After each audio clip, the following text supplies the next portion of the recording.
Roman Reigns is back after a very, very long break from WWE. And just like Roman Reigns coming back, your boy Ango is here, guys. After 2 months of taking a break from YouTube, I am back ready to bring you guys all of the latest in pro wrestling and, of course, my personal opinions on everything that's going down in WWE, AEW, and so forth.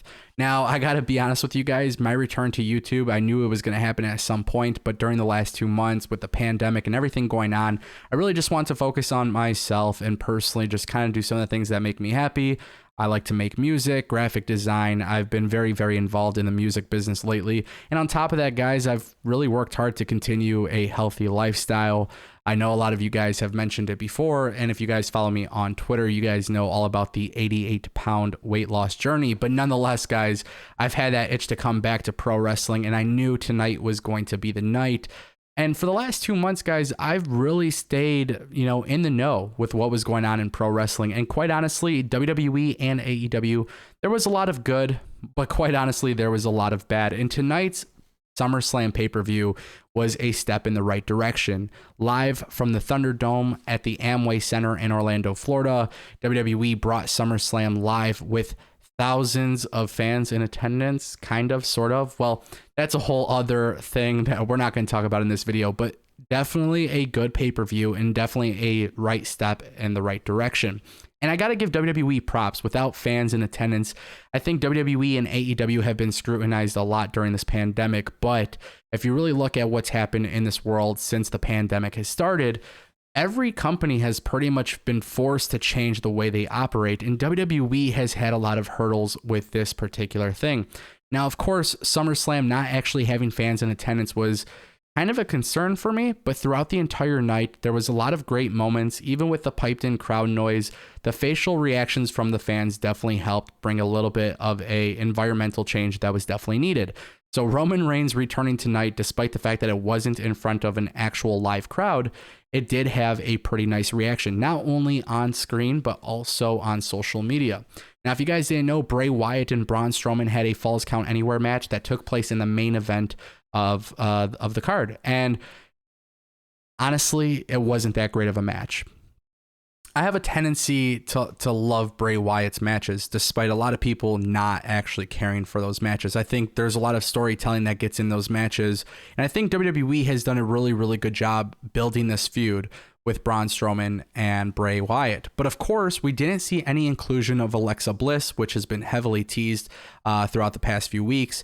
And we didn't have any special effects or any special visual presentation to make this match something better, which is what typically makes Bray Wyatt one of my favorites. I think when you factor in some of the creativity that is included in Bray Wyatt matches, I think they definitely stand out because of that, despite the fact that his work rate is probably not the most favorable thing for internet fans. And what I mean by that is you're not going to see Braun or Bray hit 5-star frog splashes off a ladder or anything like that. And I think you guys know that. You've come to expect that Bray Wyatt specifically in his matches, a lot of the good stuff typically comes from the lights going out and the theatrics that are displayed in those matches. Now, of course, this is actually kind of a problem because in this main event match, I think WWE kind of shot themselves in the foot here with no inclusion of Alexa Bliss, no run-in attacks, nothing screwy happening. We pretty much just got a very meh match. And that's kind of the problem that I had with this match in general. Bray Wyatt does win and become the new Universal Champion. Basically, the way that he wins is he hits the Sister Abigail twice on the exposed ring, and he beats Braun Strowman. Unfortunately, the second Sister Abigail was not an appealing finisher at all. I wish they just redid it, but it's live, and that's just kind of how it was, and he picked up the win. Now, personally, I thought what we were going to see, I think everybody kind of predicted that Bray Wyatt was going to be the new champion. What I don't think a lot of people in this situation predicted was a Roman Reigns return.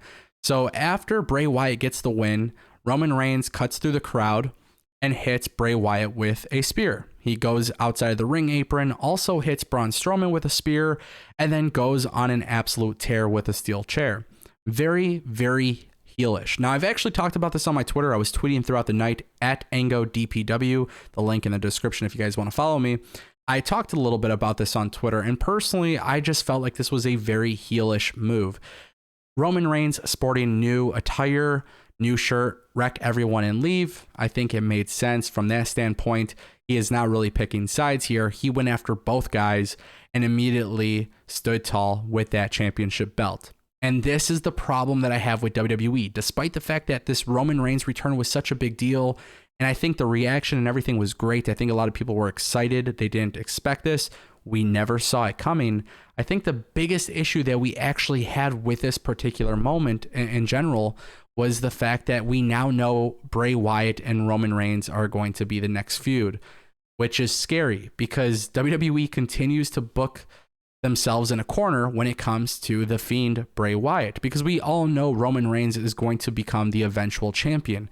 How they pull this off will be very, very interesting in my opinion. Now, when I saw these heelish behaviors from Roman Reigns, I thought for a possible split second that maybe Roman Reigns could be calling up Retribution to help them attack everybody.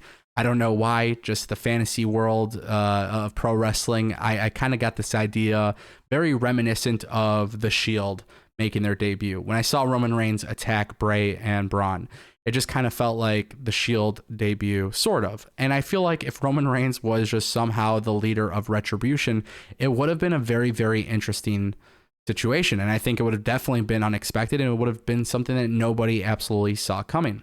And that's kind of the issue here. Roman Reigns more than likely isn't the leader of Retribution. In fact, with Roman Reigns versus The Fiend, the only way I could see WWE kind of not shooting themselves in the foot here is by having Retribution attack them during their segments, their matches, and championship match whenever they have that match. But that's the only way I feel like they could kind of get themselves out of this corner, because immediately with Roman Reigns going after both gentlemen, more than likely a triple threat match at some point, Payback is next Sunday. I just don't know how WWE is going to maneuver around this. Obviously, they are big fans of Roman Reigns, and I understand why, especially with Roman being gone during the pandemic. This is probably going to help the ratings a little bit. I just don't know if WWE has a great creative strategy here. I don't know if they actually have a long-term plan here. And I think that's kind of what scares me when I see Roman going after both of these guys. I love it. I love the attack. I didn't expect it. I think in a lot of ways, WWE though, I think in a lot of ways they kind of do things last minute. They put things together last minute. I think they knew Roman Reigns was going to return. I just don't think they've thought through the next few steps. And that just seems to be the biggest problem with WWE lately. And quite honestly, I'm going to say AEW and Impact. I think every wrestling company right now, they don't know how to look toward the future, especially with the pandemic going on. They're trying to save certain moments for crowd reactions, but we just don't know when that's going to happen. Roman Reigns getting the Universal Championship back at some point, it's going to happen. I just hate that it's going to come at the cost of Bray Wyatt. I also would have loved to see some sort of tease with Otis cashing in Money in the Bank. Clearly, WWE doesn't know what to do there. And again, that's the problem when you have short-term bookings. So overall, really cool to see Roman Reigns back. I'm not sure what they're going to do next, but I'm going to be watching. I'm going to be tuned in, and I'll keep you guys updated on any sort of rumors or news that I might hear along the way. All right, guys, this is Ango from Destination PW. Again, we are going to work on the video presentation and all that stuff soon. Give me a little bit of time. For now, I just want to get my opinion out there and let you guys know what I think, and I want to hear from you guys soon. So, with that being said, hopefully you all have a good night, and I'll see you soon. Peace.